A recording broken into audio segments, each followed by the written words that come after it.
ஓம் சாய்ராம். ஜெய் சாய்ராம். என் அன்பு குழந்தையே, எதிர்பார்ப்பு இல்லாது ஆத்மார்த்தமான அன்பினால் இறையை தொழும்போது அந்த இறைவன் உங்களுக்கு எளிதாகவே காட்சி தருவார். அன்பு ஒன்றுதான் இந்த உலகத்தில் நிரந்தரமாக இருக்க வேண்டும். இந்த உலகை ஆளக்கூடிய ஒற்றை சொல் அன்பு. அன்பால் மாற்ற முடியாதது என்று இந்த உலகத்தில் எதுவுமே இல்லை.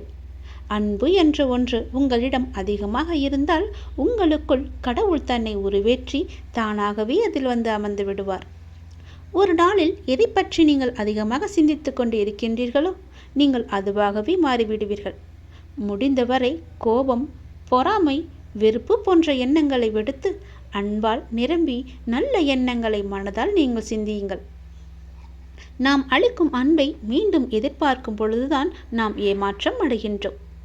எந்த எதிர்பார்ப்புமின்றி நீங்கள் அன்பு செலுத்துங்கள். எந்த நிபந்தனைகளுமின்றி எதிர்பார்ப்புகளுமின்றி எல்லோரிடமும் அன்பை அளியுங்கள். அப்பொழுது உங்கள் உலகமே உங்களுக்கு புதிதாக தோன்றும். குறிப்பாக பார்த்தால் உங்களை நீங்களே அளவற்ற அன்பு செய்யுங்கள். உங்களை நீங்களே அன்பு செய்தால் தேவையற்ற எண்ணங்களை உங்கள் மனதிற்குள் திணித்து உங்களை நீங்களே கஷ்டப்படுத்தி கொள்ள மாட்டீர்கள்.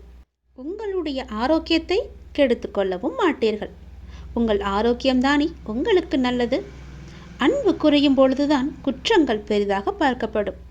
குடும்பத்தில், தொழிலில், நண்பர்களுடன், தெரிந்தவர், தெரியாதவர், விலங்குகள், பறவைகள், தாவரங்கள், பஞ்சபூதங்கள் இவை எல்லாவற்றுக்கும் அடிப்படையான இறைவன் என்று அனைவரிடமும் அன்புடன் நாம் இருப்போம்.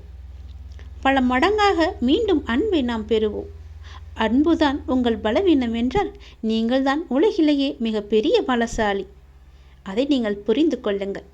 வெறுப்பது யாராக இருந்தாலும் நீங்கள் அனைவரையும் நேசித்து நாமாக வாழ்ந்து வருவோமே. நேசிப்பது நாம் தான் என்று சந்தோஷமாக வாழ்ந்து வருவோமே. உங்கள் வாழ்க்கையை நீங்கள் அன்பால் நிரப்பி பாருங்கள். உங்கள் வாழ்க்கையில் எவ்வளவு சந்தோஷமான பூக்களை சந்தோஷமாகவே பறிப்பீர்கள் என்று. உங்கள் வீடு, உங்கள் தோட்டம், உங்கள் இல்லம், உங்கள் சுற்றியுள்ள அனைத்துமே சந்தோஷத்தால் நிரம்பி வழியும். அதனால் யாரிடமும் அன்பு செலுத்த நாம் தவற வேண்டாம், மறக்கவும் வேண்டாம். உங்கள் மனதில் எதையோ நினைத்து கவலைப்பட்டு கொண்டிருக்கவும் வேண்டாம். எதை பற்றியும் நீங்கள் கவலையும் படாதீர்கள்.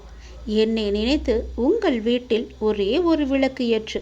உன்னுடைய மனநிலையை நான் மாற்றி காமிக்கின்றேன். உன் மனம் முழுவதும் நானே வந்து அமர்ந்து அந்த இடத்தில் அன்பை பொழிய வைக்கின்றேன். அன்பு பொழிந்து விட்டால் போதும், உன் இல்லமும் மனமும் சந்தோஷத்தில் பூத்து குலுங்கும். எனக்காக ஒரே ஒரு நாளாவது உன் வீட்டில் விளக்கு ஏற்றிவை. உன் மனநிலை மாறி சந்தோஷமாக இருப்பதை நீயே பார்ப்பாய். உனக்கு நிம்மதி இருக்கும்.